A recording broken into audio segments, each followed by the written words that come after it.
Marcus Rodriguez had been invisible for so long that most people forgot he existed until something needed cleaning. At 42, he moved through the gleaming corridors of Meridian Tower like a ghost in blue coveralls, his cart squeaking softly as he made his rounds through Seattle's most prestigious office building. The irony wasn't lost on him that he spent his nights surrounded by millions of dollars in artwork and technology while counting quarters to buy his daughter lunch money. Before we jump back in, tell us where you're tuning in from, and if this story touches you, make sure you're subscribed, because tomorrow, I've saved something extra special for you. The morning shift always started the same way. Marcus would arrive at Meridian Tower at 5:30, punch his time card, and begin the systematic process of erasing all evidence that some of the city's most powerful people were human enough to leave behind coffee stains and crumpled papers. He'd been working this job for 8 years, ever since his wife Carmen had been diagnosed with a cancer that would eventually take her life and leave him struggling to raise their daughter Sofia alone. Sofia was 12 now, old enough to understand that Daddy worked nights so she could have a chance at the kind of life that seemed reserved for other people's children. She was brilliant, consistently earning straight A's at Roosevelt Middle School, but Marcus knew that intelligence alone wouldn't be enough to overcome the financial barriers that stood between his daughter and her dreams of becoming a doctor. The 68th floor of Meridian Tower housed the executive offices of Blackstone Enterprises, a multinational corporation that Marcus understood very little about, except that it generated enough wealth to afford Italian marble floors and original Picasso paintings in the hallways. The CEO, Victoria Blackstone, was a woman Marcus had glimpsed perhaps a dozen times in 8 years, always moving with the purposeful stride of someone whose time was measured in millions of dollars per hour. Marcus had heard whispers from the day shift security guards about Victoria's personal life. She was a widow who'd built an empire from the technology company her late husband had started in their garage 20 years earlier. Since his death 5 years ago, she'd thrown herself into her work with the intensity of someone trying to outrun grief. The guards also mentioned her son, though Marcus had never seen the boy during his night shifts. The executive floor was always pristine by the time Marcus reached it, a testament to people who could afford to live without making messes. But tonight felt different. As he approached Victoria Blackstone's corner office, he could hear voices coming from behind the heavy oak door. Urgent voices, the kind that suggested something was seriously wrong. Marcus hesitated, his hand hovering over his master key. His instructions were clear: no cleaning the executive offices when they were occupied. But the urgency in the voices made him pause. He could hear Victoria Blackstone speaking rapidly into what sounded like a phone, her usually controlled voice edged with panic. "I don't care what the doctors say about his condition being manageable," she was saying. "My son nearly died tonight because his new medication interacted with something he ate. I want those physicians fired and replaced by morning." Marcus was about to move away when he heard a different sound, a wet, gasping noise that made his blood run cold. It was the sound Carmen had made during her worst nights in the hospital, the sound of someone struggling to breathe. Without thinking, Marcus knocked on the door. "Mrs. Blackstone, this is building maintenance. Is everything all right?" The office fell silent for a moment before Victoria's voice called out, strained and desperate. "Come in, please. I need help." Marcus opened the door to find Victoria Blackstone kneeling beside a young boy who couldn't have been more than 14. The teenager was clutching his throat, his face turning an alarming shade of blue as he fought for air. His eyes were wide with terror, and Marcus could see that he was choking on something. "He's allergic to shellfish," Victoria said, her voice breaking. "We were having dinner in my office when he started reacting. I gave him his EpiPen, but then he started choking on something. The paramedics are coming, but I don't know if they'll make it in time." Marcus dropped his cleaning supplies and rushed to the boy's side. During Carmen's illness, he'd taken first aid classes at the hospital, hoping to be better prepared for medical emergencies. The Heimlich maneuver was something he'd practiced dozens of times but never had to use in a real crisis. "What's his name?" Marcus asked, positioning himself behind the boy.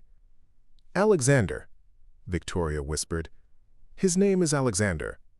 "Alexander, I'm gonna help you," Marcus said calmly, wrapping his arms around the teenager from behind. "Just try to stay calm." Marcus performed the Heimlich maneuver with the precision of someone who'd studied the technique obsessively.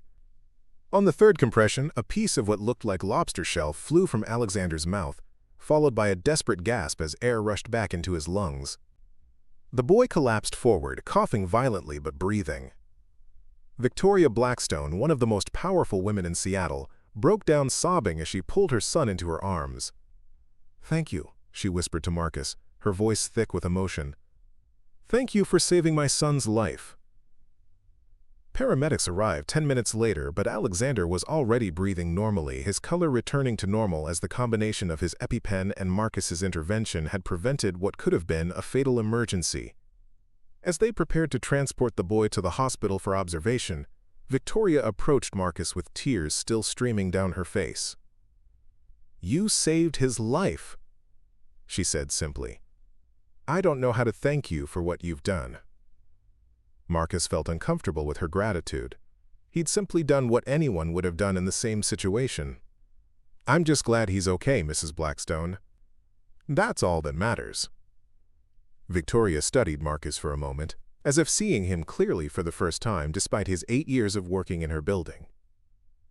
"What's your name?" "Marcus Rodriguez, ma'am. I work the night maintenance shift." "Marcus Rodriguez," she repeated, as if committing it to memory. "I won't forget what you did tonight." As the paramedics wheeled Alexander toward the elevator, the teenager turned to look at Marcus. "Thank you," he said quietly. "You saved my life."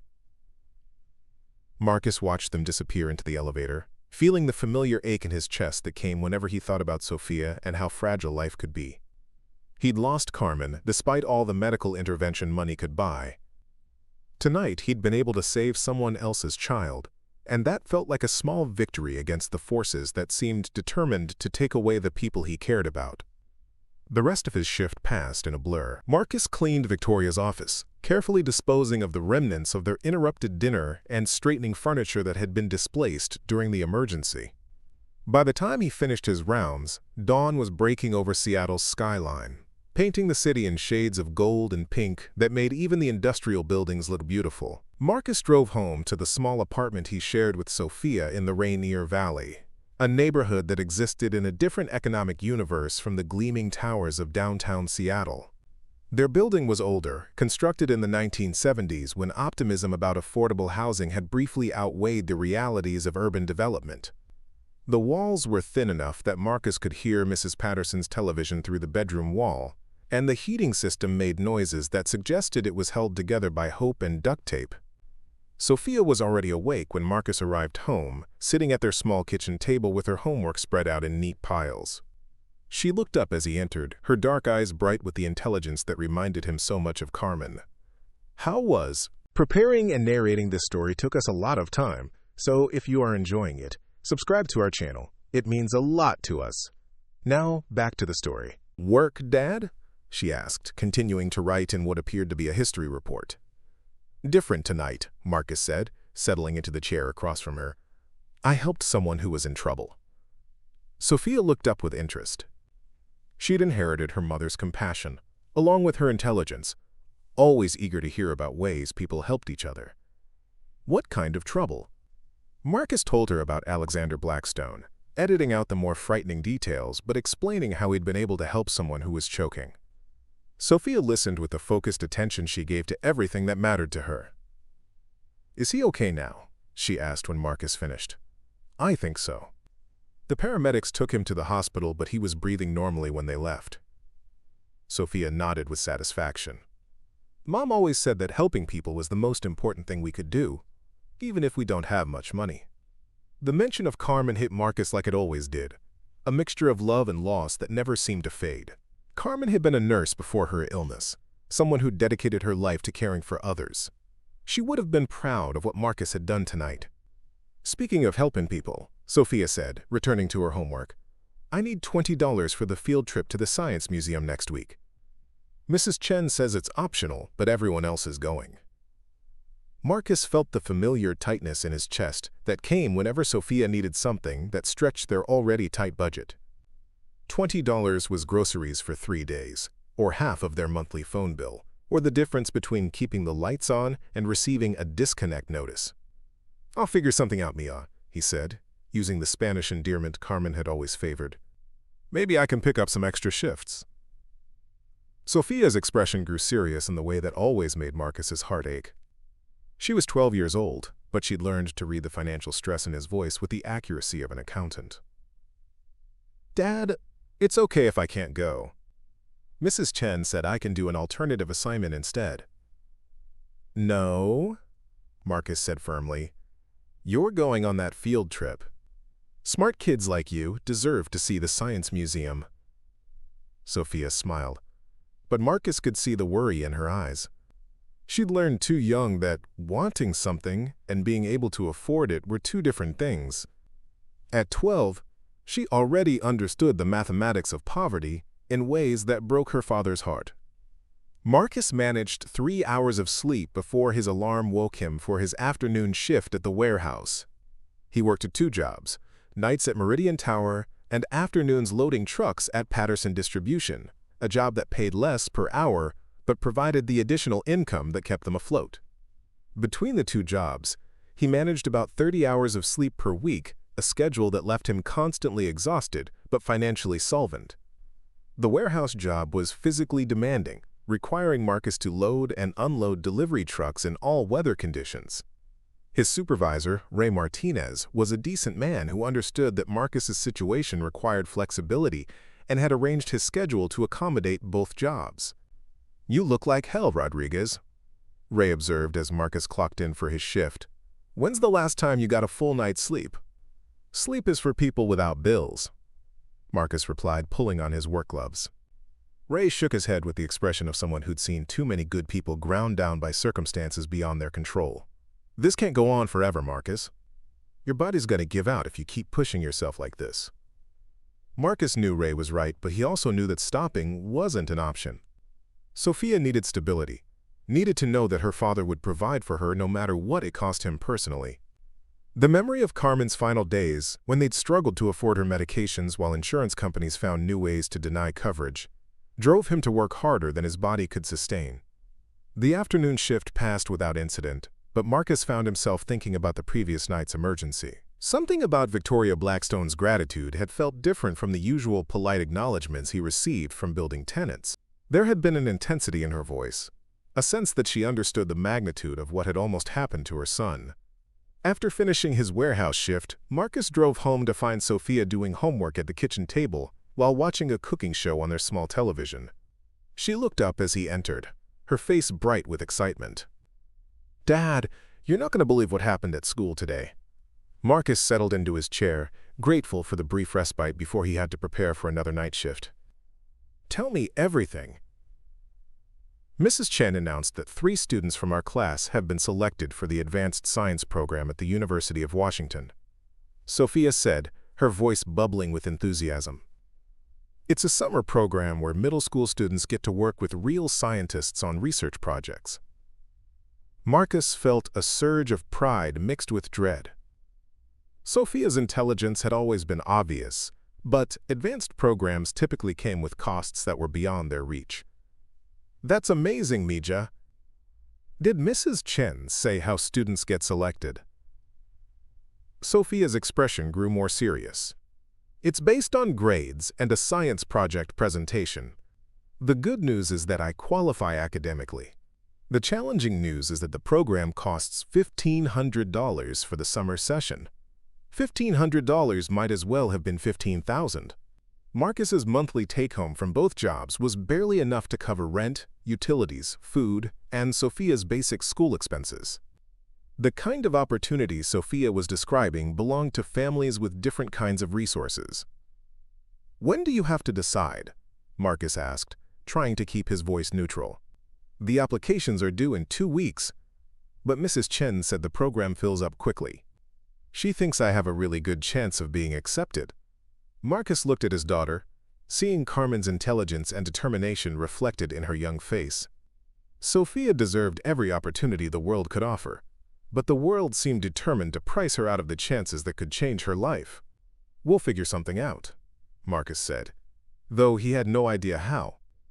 That evening, as Marcus prepared for another night shift at Meridian Tower, he found himself thinking about the invisible barriers that separated people like Sofia from the opportunities that could transform their lives. $1,500 was pocket change for the executives whose offices he cleaned each night, but it represented months of his income after basic survival expenses. The irony wasn't lost on him that he spent his nights surrounded by the kind of wealth that could solve his family's problems instantly, while remaining as invisible and powerless as ever.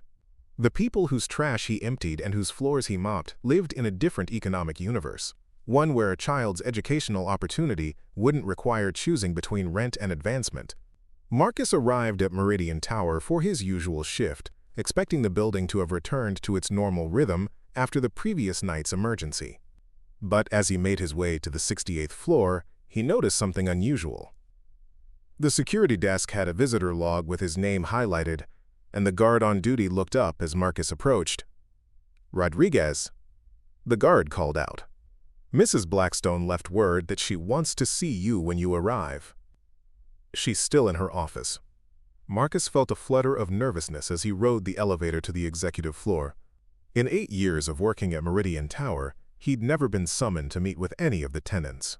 His job was to remain invisible, to clean and maintain without disrupting the important business that happened in these offices. He knocked on Victoria Blackstone's door, hearing her voice call for him to enter. The office looked exactly as it had the night before, except that the dinner remnants had been cleared away, and everything had been returned to its usual state of corporate perfection. Victoria stood behind her desk, but she wasn't alone. A man in an expensive suit sat in one of the leather chairs facing her desk, and Marcus could see legal documents spread across the surface. Victoria's expression was serious but not unfriendly as she gestured for Marcus to take a seat. "Marcus, thank you for coming up before your shift. I wanted to speak with you about last night." Marcus remained standing, uncomfortable with the formality of the situation. "Is Alexander okay? Did he recover from the reaction?" "Alexander is fine," Victoria said, her voice warming at the mention of her son. "The doctors kept him overnight for observation, but he's made a complete recovery. Thanks to you." The man in the suit cleared his throat, drawing Marcus's attention. Victoria gestured toward him with a slight smile. "Marcus, this is David Chen, my personal attorney. I asked him here because I wanted to discuss something important with you." Marcus felt his stomach tighten. In his experience, conversations with lawyers rarely ended well for people in his economic situation. "Ma'am, if this is about me being in your office last night, I was only trying to help. I didn't touch anything I wasn't supposed to." Victoria's expression softened. "Marcus, you're not in trouble. Quite the opposite. What you did last night, saving Alexander's life, it made me realize something important." She walked around her desk to face Marcus directly, her expression more serious than he'd ever seen it. "I've spent the last 5 years building this company, accumulating wealth and influence, telling myself it was all for Alexander's future. But last night, when I watched my son struggle to breathe, I realized that all the money in the world couldn't save him. You did. A janitor with no medical training, no expensive equipment, just the knowledge and the courage to act when it mattered." Marcus shifted uncomfortably, unsure where this conversation was leading. "I just did what anyone would have done, Mrs. Blackstone." "No," Victoria said firmly. "Most people would have panicked. Most people would have waited for professionals. You acted immediately and saved my son's life. That kind of character, that instinct to help others, is rarer than you might think." David Chen opened one of the folders on the desk, removing several official-looking documents. "Mrs. Blackstone has asked me to prepare some papers," he said in the measured tone of someone accustomed to delivering life-changing news. Victoria returned to her chair, her expression growing more formal. "Marcus, I've been thinking about what kind of legacy I want to leave for Alexander. I want him to grow up understanding that wealth comes with responsibility, that success means using your resources to help others." She paused, studying Marcus's face. "I also want to ensure that people like you, people who risk their own safety to help others, are rewarded for their character rather than penalized by circumstances." Marcus felt increasingly confused by the direction of the conversation. "Mrs. Blackstone, I appreciate what you're saying, but I don't understand what this has to do with me. Victoria smiled, the first genuine smile Marcus had ever seen from her. It has everything to do with you, Marcus. I'm establishing a foundation in Alexander's name, dedicated to providing educational opportunities for children from families like yours. Children who have the intelligence and drive to succeed but lack the financial resources to reach their potential. David Chen slid a document across the desk toward Marcus. The Alexander Blackstone Educational Foundation will provide full scholarships for qualifying students covering tuition, books, housing, and living expenses from middle school through college graduation. Marcus stared at the document, trying to process what he was hearing. That's amazing, Mrs. Blackstone. There are a lot of kids who could benefit from something like that. Starting with Sofia, Victoria said quietly. The words hit Marcus like a physical blow. He looked up sharply, meeting Victoria's eyes. What did you say?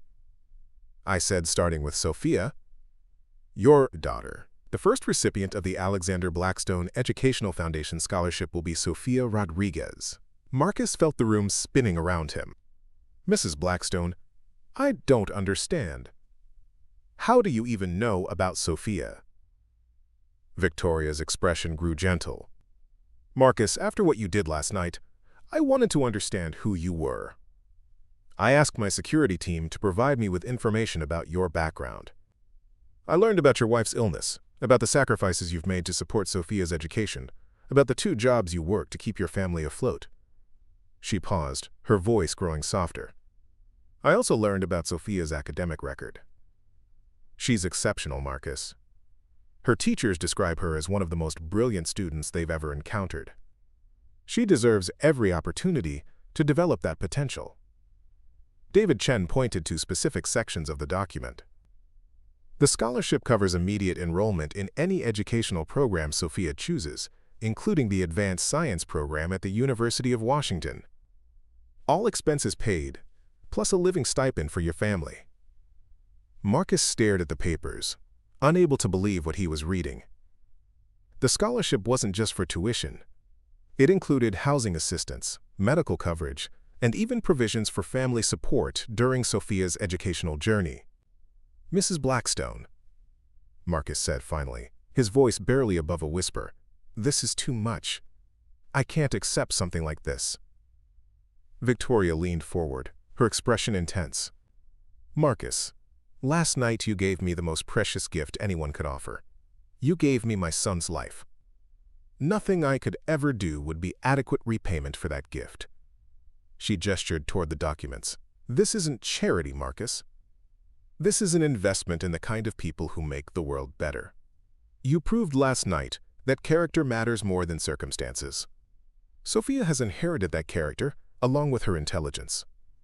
Marcus felt tears burning behind his eyes as he thought about Sofia sitting at their kitchen table, trying not to show her disappointment about opportunities she couldn't afford. She wants to be a doctor, he said quietly. Like her mother was a nurse, she wants to help people. Then we're going to make sure she becomes a doctor, Victoria said firmly. The best doctor she can possibly become. David Chen presented Marcus with additional documents explaining the legal structure of the foundation and the specific terms of Sofia's scholarship. The scope was breathtaking, covering not just immediate educational costs, but establishing a trust fund that would support Sofia through medical school and beyond. There's one more thing, Victoria said as Marcus struggled to absorb the magnitude of what was being offered. The foundation will also provide you with a position as Community Outreach Coordinator. Your job will be to identify other families like yours, other children who deserve opportunities they can't afford. Marcus looked up sharply. A position? A full-time position with benefits, salary, and the flexibility to spend time with Sofia during her educational journey. You won't need to work 2 jobs anymore, Marcus. You can focus on being a father and helping other families navigate the same challenges you faced. The offer was so far beyond anything Marcus had ever imagined that he struggled to find words. 8 hours ago, he'd been counting quarters to buy Sofia lunch money. Now he was being offered a future that seemed like it belonged to someone else's life. Mrs. Blackstone, Marcus said finally, I need to ask you something. Why me? Why are you doing this? Victoria was quiet for a moment, her expression growing distant. Because 5 years ago, when my husband was dying, a janitor at the hospital stayed with me during the worst night of my life. He didn't know who I was, didn't know I could afford the best medical care money could buy. He just saw a woman who was scared and alone, and he offered kindness when I needed it most. She paused, her voice growing softer. I never found out that janitor's name. I never got the chance to thank him properly. But last night, when you saved Alexander, I realized I'd been given an opportunity to honor that man's kindness by passing it forward. Marcus felt understanding dawning as he processed Victoria's words. This wasn't just about repaying a debt. This was about recognizing a chain of human decency that connected people across economic and social barriers. I don't know what to say, Marcus admitted. Say yes, Victoria replied simply. Say yes and help us build something that will change lives for generations. Marcus thought about Sofia, about the advanced science program she'd mentioned with such careful hope. He thought about the other families in their neighborhood who struggled with the same impossible choices between survival and opportunity. He thought about Carmen, who dedicated her life to helping others despite the financial challenges they'd faced. Yes, Marcus said quietly. Yes, we'll accept. Victoria smiled, the first truly joyful expression Marcus had ever seen from her. David Chen began organizing the documents that would formalize the foundation and Sofia's scholarship, but Marcus barely heard the legal explanations. His mind was focused on the phone call he would make to Sofia, the conversation where he would tell his daughter that her dreams were no longer constrained by their financial circumstances. As the meeting concluded, and Marcus prepared to begin his regular cleaning shift, Victoria stopped him with a final observation. Marcus, what you did last night saved more than Alexander's life. It saved mine too. I've spent 5 years building wealth without understanding what it was for. Now I know. It's for moments like this, when we can use our resources to recognize and reward the kind of character that makes civilization possible. Marcus nodded, still struggling to process the magnitude of how completely his life had just changed. As he left Victoria's office and began his rounds through Meridian Tower, he moved through the same corridors he'd cleaned for 8 years, but everything felt different now. The invisible barriers that had separated him from the wealthy executives in these offices hadn't disappeared, but they'd been bridged by an act of human decency that had been recognized and rewarded. Tonight, for the first time in years, Marcus would drive home knowing that Sofia's future was secure and that their family had been given the kind of opportunity that could transform generations. But, as Marcus pushed his cleaning cart through the silent hallways of Meridian Tower, he couldn't shake the feeling that this was only the beginning of something much larger than he could yet understand. The morning after Marcus signed the foundation documents, he woke up in his small apartment with a surreal feeling that he'd dreamed the entire encounter with Victoria Blackstone. The legal papers sat on his kitchen table like evidence of an alternate reality, their crisp letterhead and official seals seeming too substantial to be real. Sofia was already dressed for school, her backpack perfectly organized, and her homework completed with the methodical precision she'd inherited from her mother. She looked up as Marcus emerged from his bedroom, her dark eyes bright with curiosity. "Dad, you look different this morning. Did something good happen at work?" Marcus sat down across from her, studying the documents that would change their lives. How did you explain to a 12-year-old that a single act of decency had transformed their entire future? How did you describe the kind of wealth and generosity that existed in theoretical terms for people like them?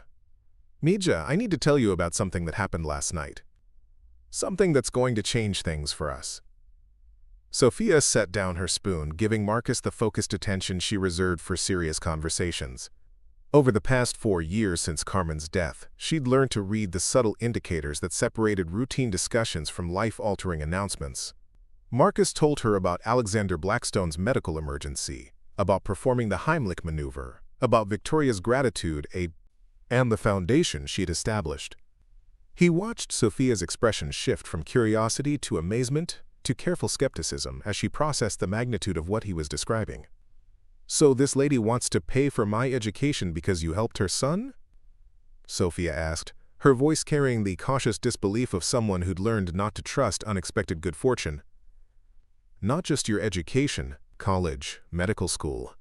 Everything you need to become the doctor you want to be.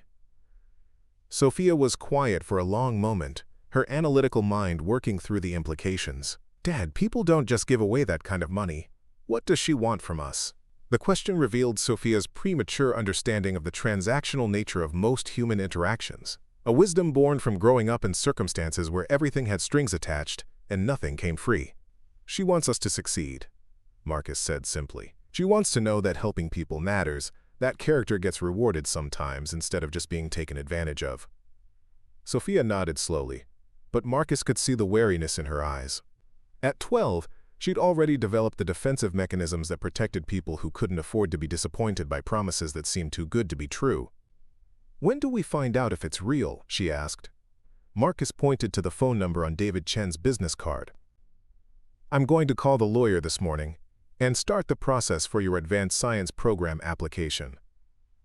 That afternoon, Marcus sat in the parking lot outside Patterson Distribution, staring at his phone with the mixture of hope and terror that accompanied potentially life-changing decisions. David Chen had answered on the first ring, his professional voice warm with recognition when Marcus identified himself. Mr. Rodriguez, I'm so glad you called. Mrs. Blackstone asked me to expedite Sofia's application process. I've already contacted the University of Washington to arrange for her placement in the advanced science program. The conversation that followed felt like stepping into a parallel universe where bureaucratic obstacles simply didn't exist for people with sufficient resources. David explained that the foundation had already established accounts for Sofia's educational expenses, arranged for academic counseling, and even identified housing options that would allow Marcus to remain close to his daughter during her accelerated studies. There's just one complication we need to address, David said, his tone growing more serious. The advanced science program requires parental participation in several orientation sessions and academic conferences. Given your current work schedule, attending these commitments might be challenging.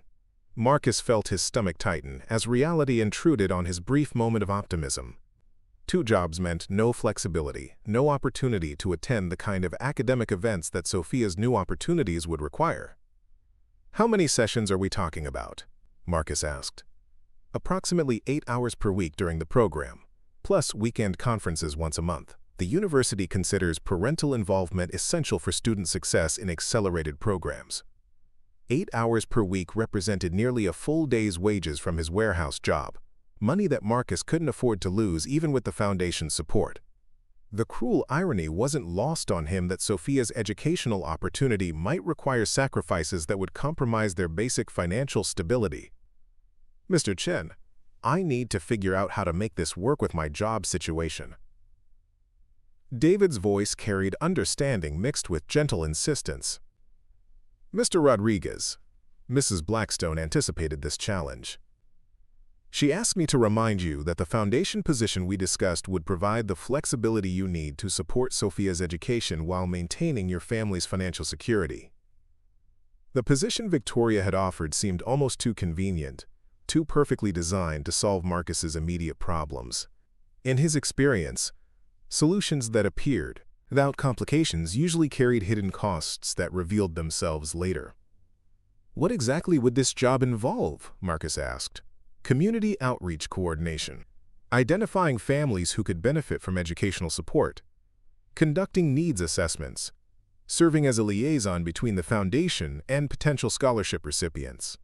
The salary is $68,000 annually, plus benefits and educational support funds.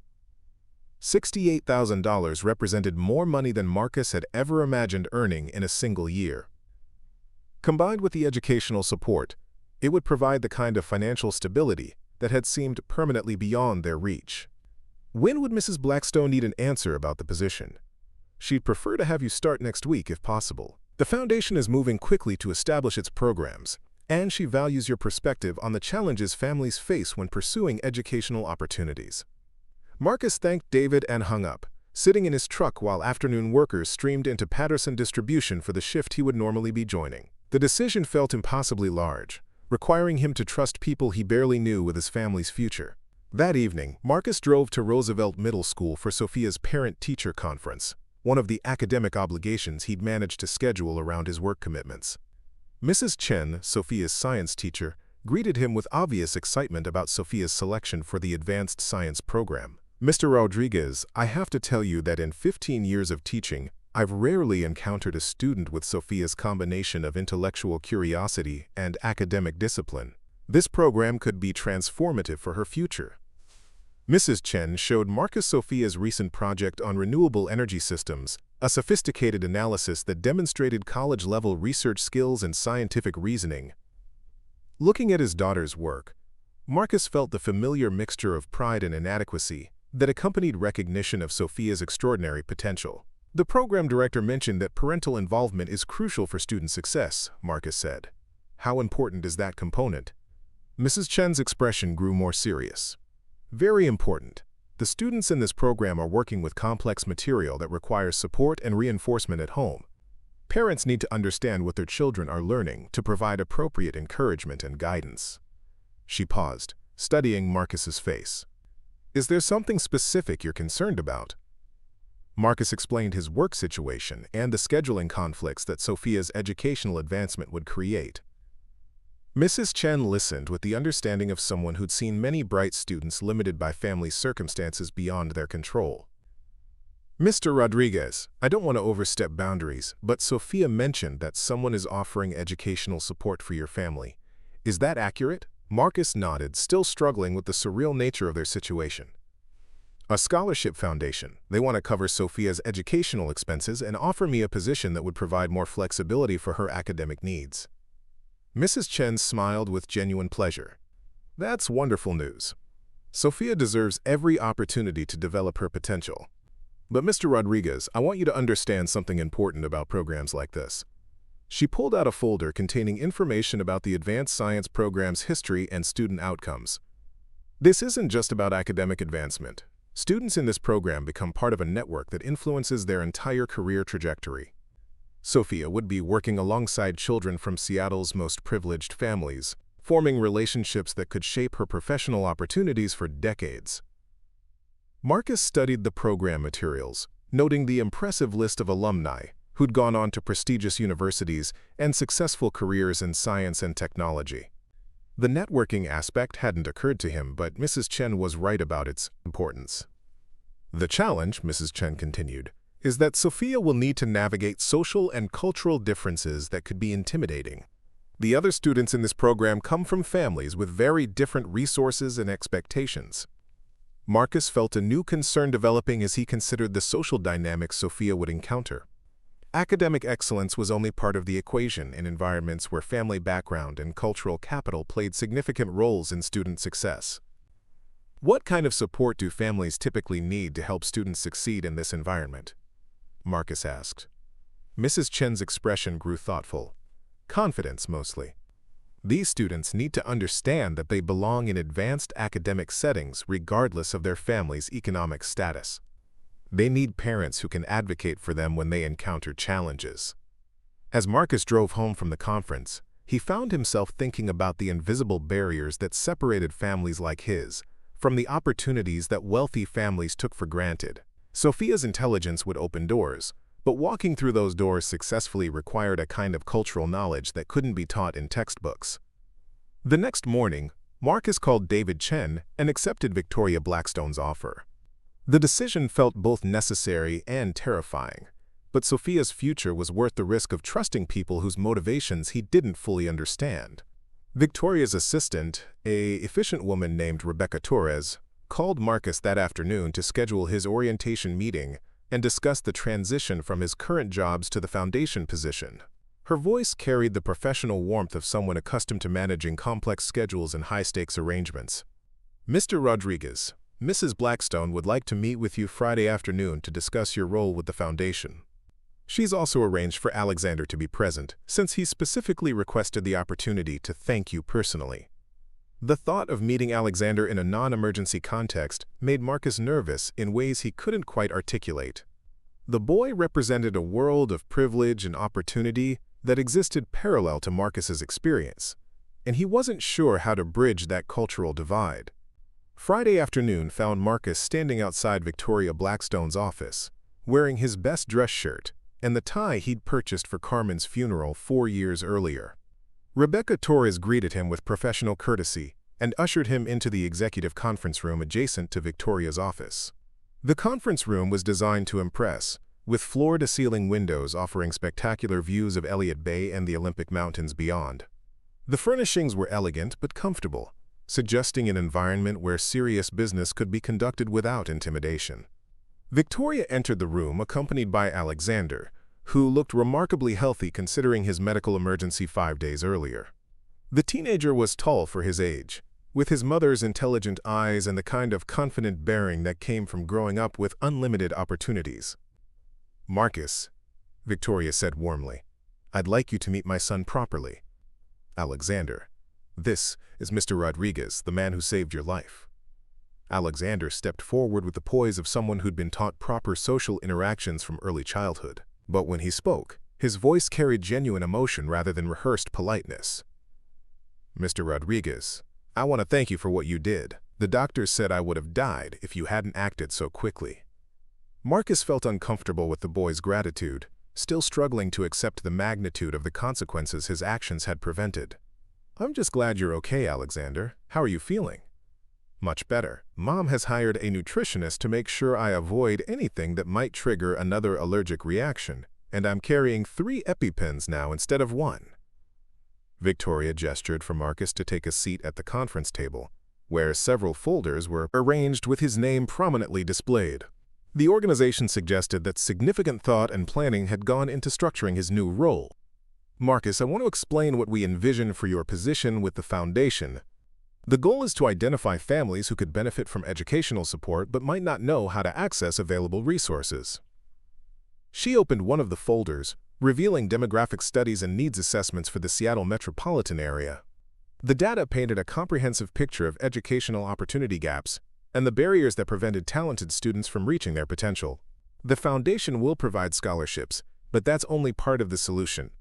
Families need guidance navigating academic systems, advocacy when they encounter obstacles, and support understanding the cultural expectations of advanced educational environments. Alexander spoke up with the enthusiasm of someone who'd clearly been involved in planning the foundation's mission. "We want to make sure that smart kids like Sofia don't miss opportunities just because their families don't know how the system works." Marcus was struck by the teenager's understanding of educational inequality. Despite his privileged background, Alexander seemed to grasp the practical challenges that families like Marcus's faced when pursuing advanced academic opportunities. Victoria continued explaining the foundation's structure and Marcus's role in identifying potential scholarship recipients. The position would require him to work directly with schools, community organizations, and family service agencies to locate students who demonstrated exceptional academic potential but lacked the resources to pursue advanced educational opportunities. "The salary and benefits package will provide financial stability for your family while giving you the flexibility to support Sofia's academic advancement. But Marcus, I want you to understand that this position comes with significant responsibilities."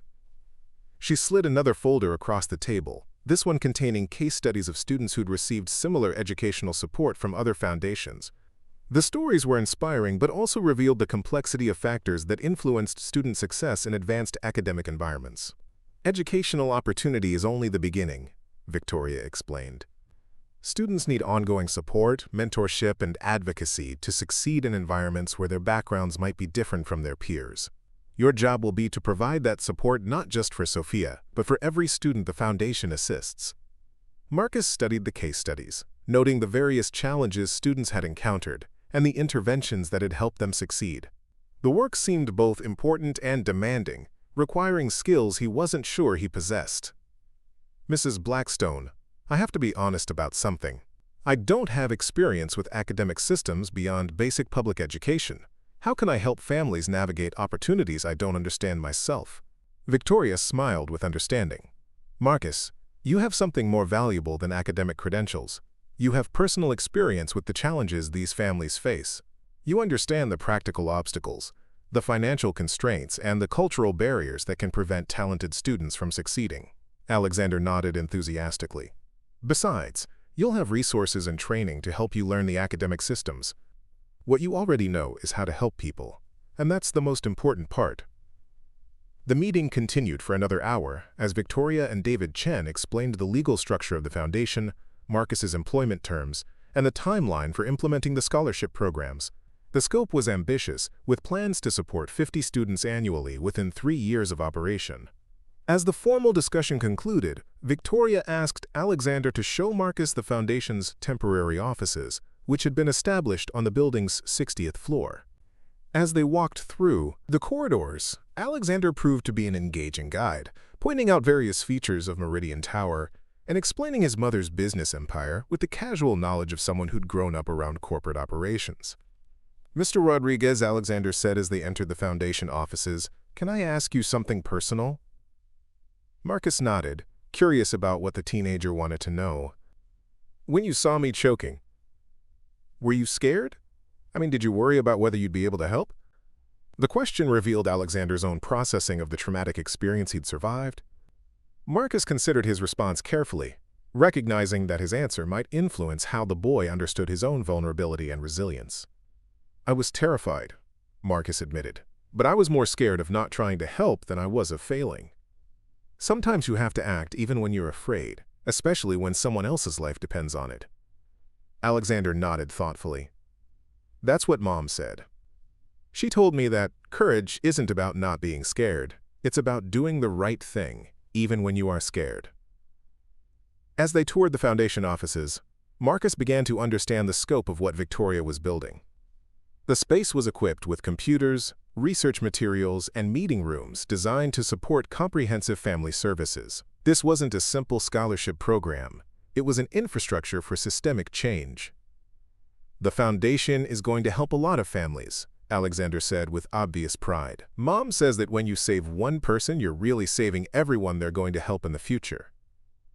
The teenager's words carried wisdom that seemed mature beyond his 14 years, suggesting that his brush with mortality had influenced his perspective on life and responsibility.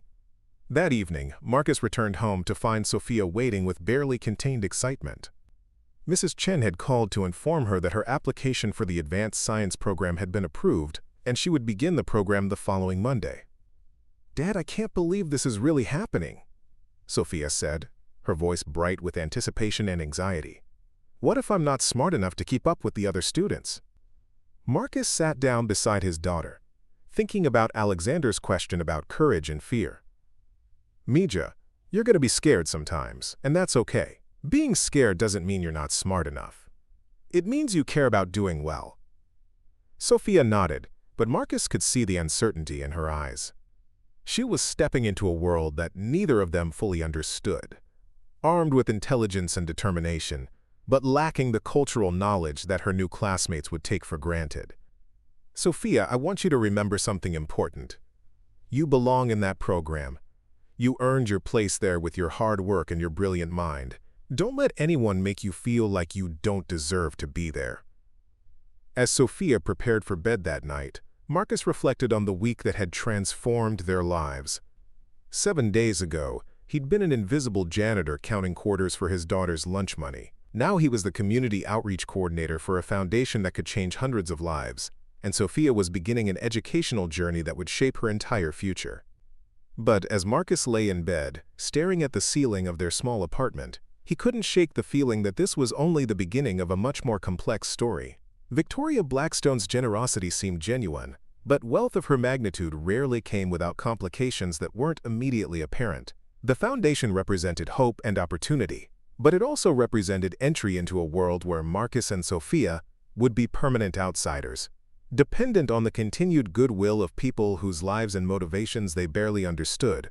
Monday morning arrived with Sofia, dressed in her best clothes and carrying a new backpack that Victoria's assistant had delivered over the weekend.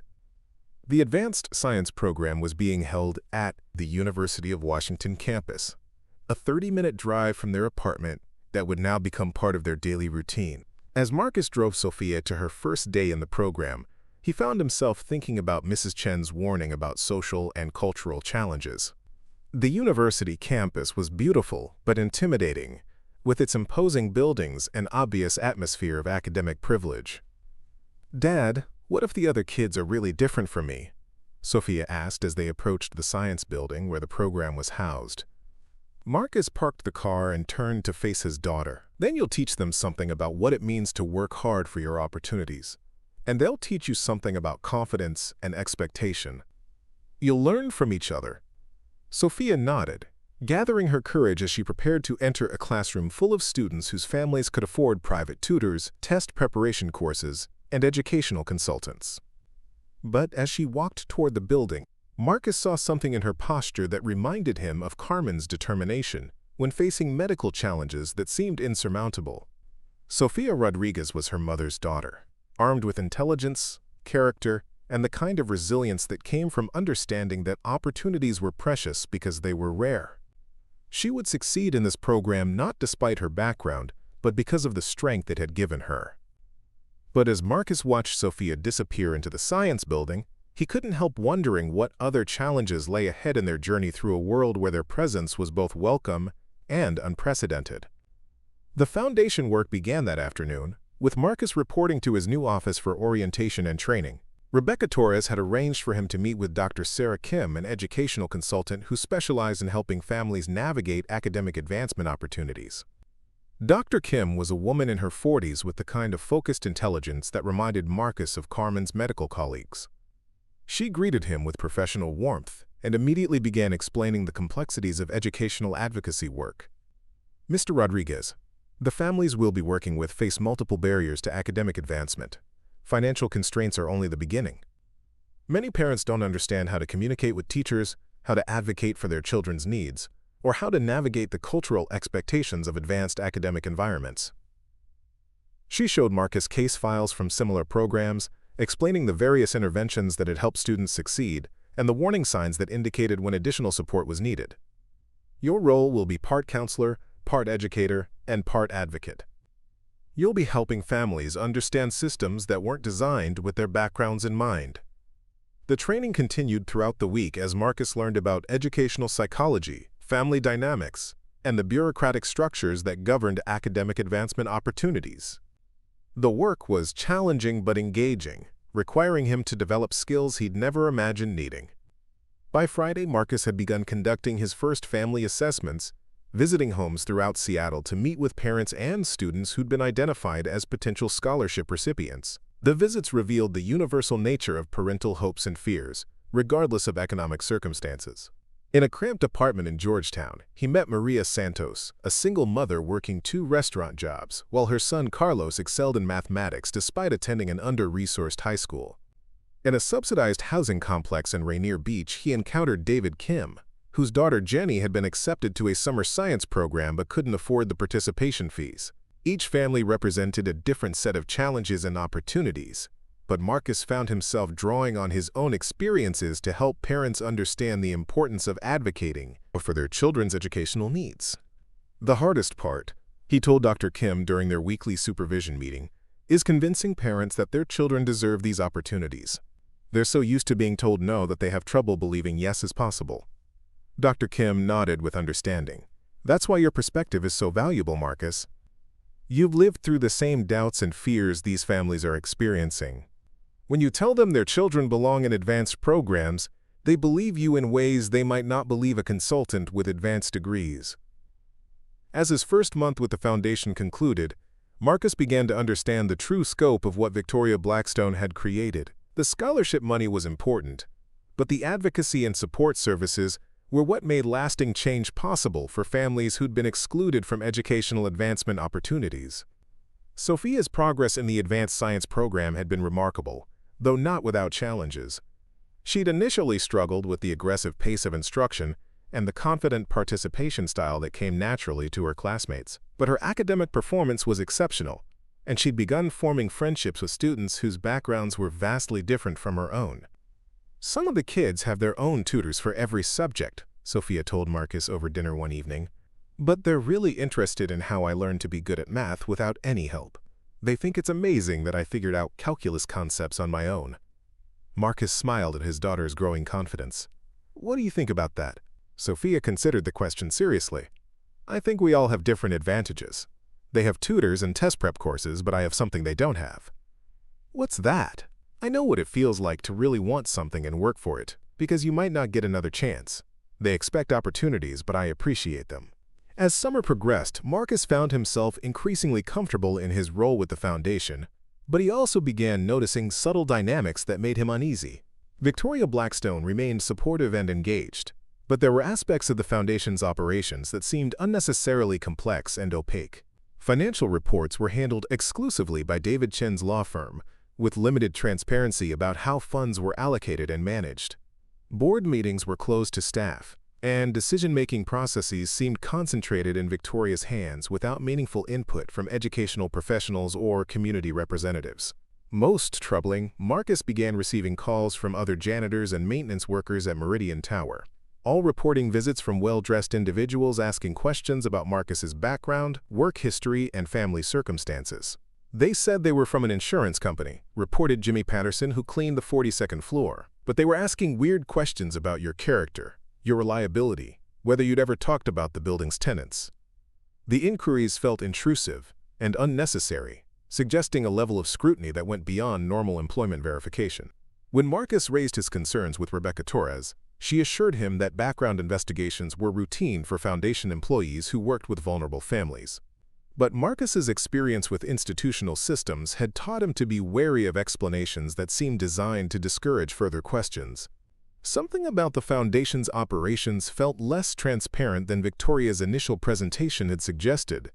His unease deepened when Sofia mentioned that her academic counselor at the Advanced Science program had been asking questions about Marcus's new job and the source of the family's improved financial circumstances. She said she was just making sure I had the support I needed at home, Sofia explained. But Dad, she seemed more interested in the Foundation than in my academic progress. Marcus realized that their acceptance of Victoria's generosity had placed them under a level of scrutiny that extended far beyond educational support. Someone was conducting a comprehensive investigation into their lives, and he had no idea who was behind it or what information they were seeking. The comfortable narrative of a grateful billionaire rewarding a heroic janitor was beginning to feel incomplete, possibly even deliberately misleading. Marcus found himself wondering what other motivations might have influenced Victoria's decision to establish the Foundation and offer them such extraordinary support. As August approached and Sofia prepared for the final presentations that would conclude her summer program, Marcus made a decision that felt both necessary and potentially dangerous.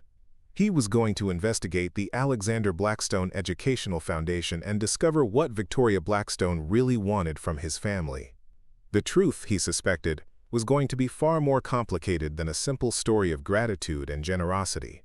Marcus began his investigation into the Alexander Blackstone Educational Foundation on a Thursday evening, using the research skills Dr. Kim had taught him during his training. What he discovered in public records and corporate filings painted a picture that contradicted everything Victoria had told him about the Foundation's origins and purpose. The Alexander Blackstone Educational Foundation had been established not after Alexander's choking incident, but 6 months earlier, with an initial endowment of $50 million. The timing meant that Victoria had been planning educational philanthropy long before Marcus saved her son's life, which raised fundamental questions about her true motivations for involving his family. More disturbing were the Foundation's board members, a collection of corporate executives, private investigators, and legal specialists whose backgrounds suggested capabilities far beyond educational advocacy. The board included Thomas Riley, a former FBI agent who specialized in corporate security, and Patricia Walsh, a forensic accountant known for investigating financial fraud cases. Marcus spent hours analyzing the Foundation's corporate structure, discovering layers of subsidiary organizations and consulting contracts that seemed unnecessarily complex for a scholarship program. The financial arrangements suggested that the Foundation was designed for purposes that extended far beyond providing educational opportunities to deserving students. His research was interrupted by a phone call from Sofia, who was attending an evening study session at the university. Her voice carried an unusual tension that immediately put Marcus on alert. "Dad, I need you to pick me up right now. Something weird just happened." Marcus drove to the university campus with growing anxiety, finding Sofia waiting outside the science building with obvious agitation. As they drove home, she explained what had prompted her urgent call. "Dr. Martinez, the program director, asked me to stay after today's session. He said he wanted to discuss my academic progress, but then he started asking really specific questions about you and our family." Sofia's voice grew more troubled as she continued. "He wanted to know about Mom's medical treatment, about the hospitals where she was treated, about the doctors who cared for her. When I asked why he needed that information, He said the foundation required comprehensive family histories for scholarship recipients. Marcus felt cold dread settling in his stomach. Medical information about Carmen had no legitimate connection to Sofia's educational support, but it might be relevant for other purposes that Victoria hadn't disclosed. What else did he ask about? Our financial situation before the foundation, about your work history, about whether you'd ever talked to reporters or journalists about your experiences at Meridian Tower. Dad, it felt like an interrogation, not an academic consultation. Marcus pulled into their apartment complex parking lot, his mind racing through the implications of Sofia's experience. The questions Dr. Martinez had asked suggested that someone was building a comprehensive profile of their family for reasons that had nothing to do with educational philanthropy. That night, Marcus made copies of all the foundation documents and stored them in a safety deposit box at a different bank, following instincts developed during Carmen's illness when insurance companies had tried to deny coverage through bureaucratic manipulation. If the foundation's true purpose was something other than education, he wanted independent documentation of their original agreements. The next morning brought a call from Rebecca Torres requesting an immediate meeting with Victoria Blackstone. Her voice carried an urgency that suggested the meeting wasn't optional, despite her polite phrasing. Mrs. Blackstone would like to discuss some developments with the Foundation's programs. Would this afternoon be convenient? Marcus agreed to the meeting while his anxiety continued building. Victoria's sudden need for urgent discussions coincided too closely with his research activities to be coincidental, suggesting that his investigation had been detected and reported. He arrived at Victoria's office to find her waiting with David Chen and 2 additional men he didn't recognize. The atmosphere felt formal and tense, lacking the warmth that had characterized their previous interactions.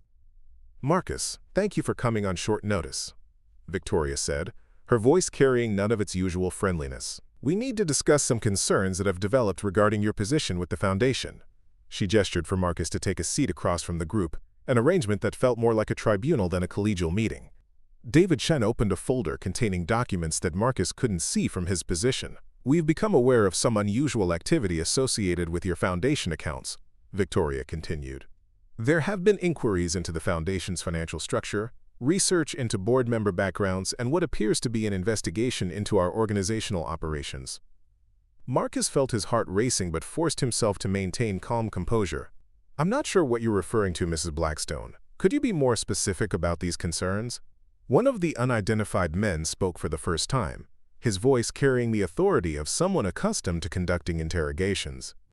"Mr. Rodriguez, we have electronic records showing that your computer accessed corporate databases, conducted background searches on Foundation personnel, and downloaded financial documents that are not part of your authorized job responsibilities." The accusation hung in the air like a physical threat. Marcus realized that his computer activities had been monitored from the beginning, probably through software installed on his Foundation laptop. "I was trying to understand the organization I work for," Marcus said carefully. "I wanted to make sure I could effectively represent the Foundation to families who might have questions about its legitimacy and stability." Victoria's expression hardened. "Marcus, the kind of research you conducted goes far beyond due diligence. You accessed confidential information, investigated our personal backgrounds, and demonstrated a level of suspicion that's incompatible with your role as a Foundation employee." David Chen slid a document across the table toward Marcus. "We're prepared to offer you a generous severance package in exchange for your resignation from the Foundation and your agreement to maintain confidentiality about all Foundation operations." Marcus studied the document, noting that the severance amount was substantial but came with restrictive non-disclosure clauses that would prevent him from discussing the Foundation with anyone, including educational authorities or government agencies. "What happens to Sofia's scholarship if I resign?" Marcus asked. The second unidentified man answered with clinical precision. "Ms. Rodriguez's scholarship would be discontinued immediately. Her placement in the advanced science program would be terminated, and any financial support for her education would cease." The threat was clear and devastating. Sofia's entire future was being held hostage to ensure Marcus's compliance with whatever Victoria really wanted from their family. "Mrs. Blackstone," Marcus said, "I need to understand what's really happening here. Why would my curiosity about the Foundation trigger such an extreme response? What are you afraid I might discover?"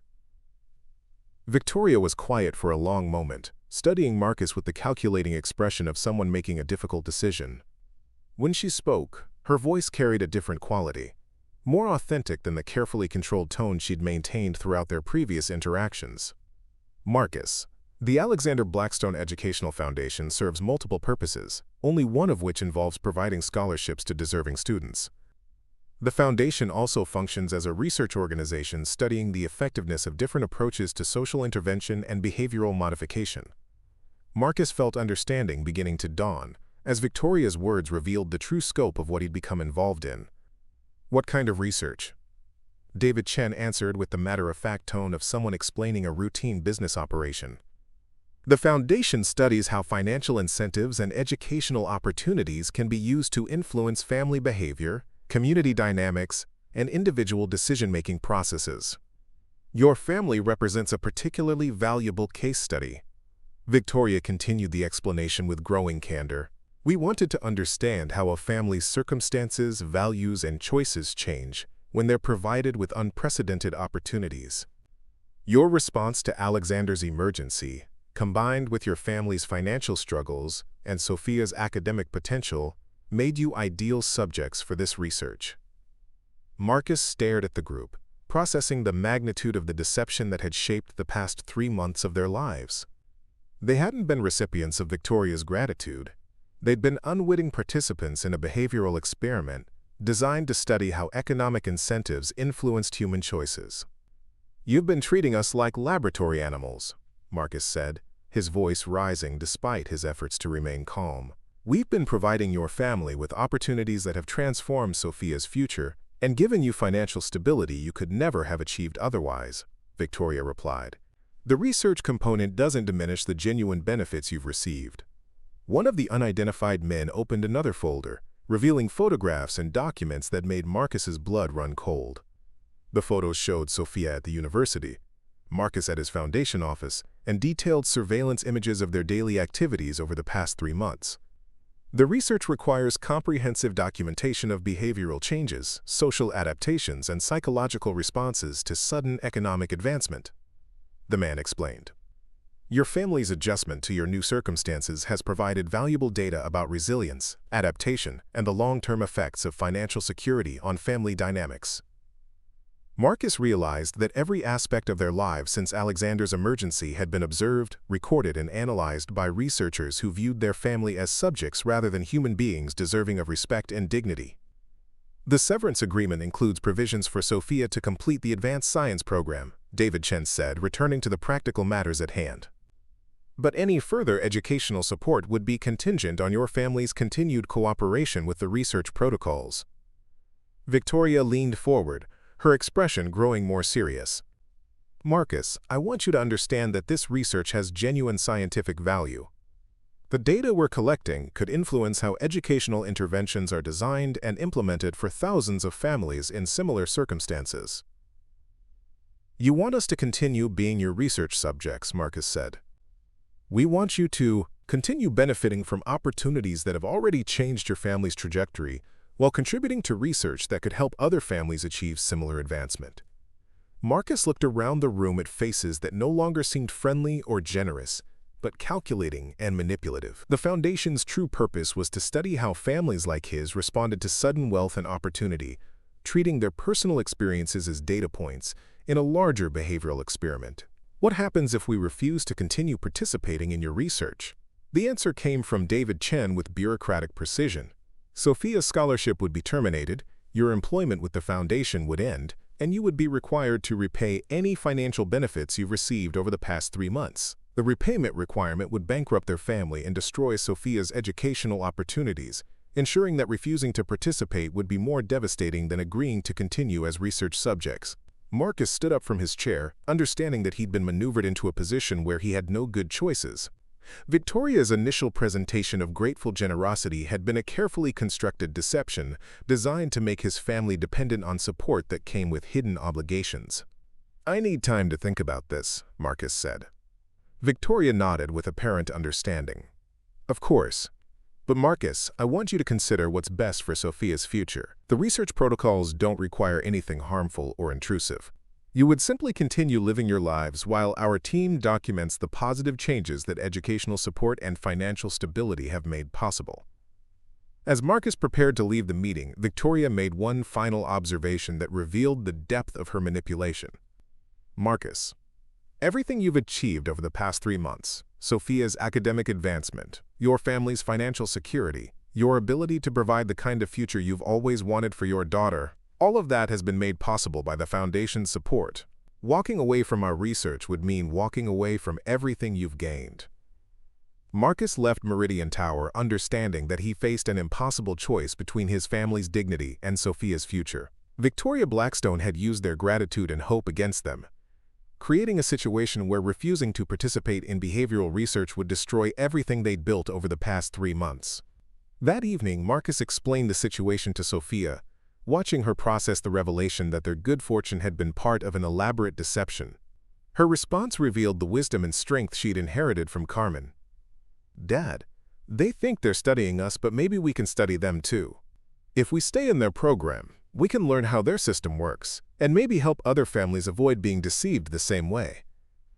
Sofia's suggestion offered a path forward that Marcus hadn't considered. Instead of being passive subjects, they could become active observers, gathering information about the Foundation's operations while protecting their own interests. Over the following weeks, Marcus and Sofia developed their own research project, documenting the Foundation's methods, identifying other families who might be unwitting research subjects, and building evidence of the deceptive practices that had drawn them into Victoria's behavioral experiment. They discovered that the Foundation had been studying dozens of families across Seattle, using educational opportunities and financial support to create controlled environments for behavioral research. The scope of the operation revealed a systematic effort to manipulate vulnerable families for scientific purposes. Marcus began reaching out to other Foundation families, carefully sharing information about the research component while helping parents understand the true nature of their involvement. The network of families that emerged began working together to protect their interests, while gathering evidence of the Foundation's deceptive practices. 6 months after the confrontation in Victoria's office, Marcus submitted a comprehensive report to the State Attorney General's office documenting the Foundation's operations and recommending investigation into potential violations of research ethics and consumer protection laws. The investigation that followed led to significant changes in how educational foundations could operate, requiring transparent disclosure of any research activities and establishing stronger protections for families receiving educational support. Sofia completed the advanced science program and continued her accelerated education, but now with full knowledge of the system she was navigating and the skills to protect herself from manipulation. She used her experiences to help other students understand the importance of maintaining autonomy, even when accepting support from powerful institutions. Marcus continued working in educational advocacy, but now with a deeper understanding of how privilege and power could be used to exploit vulnerable families. His experiences with the Foundation taught him that true generosity required respect for human dignity, not just financial support. Victoria Blackstone's research project ultimately failed to achieve its scientific objectives because the families involved became aware of their status as subjects and began modifying their behavior accordingly. The behavioral data became contaminated by the subjects' knowledge of the experiment, rendering the research worthless. But for Marcus and Sofia Rodriguez, the experience provided something more valuable than money or educational opportunities. It taught them that their worth as human beings couldn't be measured by their economic circumstances, and that true strength came from maintaining dignity and autonomy even when facing impossible choices. The Alexander Blackstone Educational Foundation continued operating, but under strict oversight, and with transparent disclosure of all research activities. Marcus's investigation had exposed a system of exploitation disguised as philanthropy, protecting future families from similar manipulation. As Sofia prepared for medical school 2 years later, now funded by legitimate scholarships she'd earned through her own merit, she reflected on the lesson her father had taught her about the difference between genuine help and conditional support disguised as generosity. "The most important thing you did," she told Marcus, "wasn't saving Alexander's life.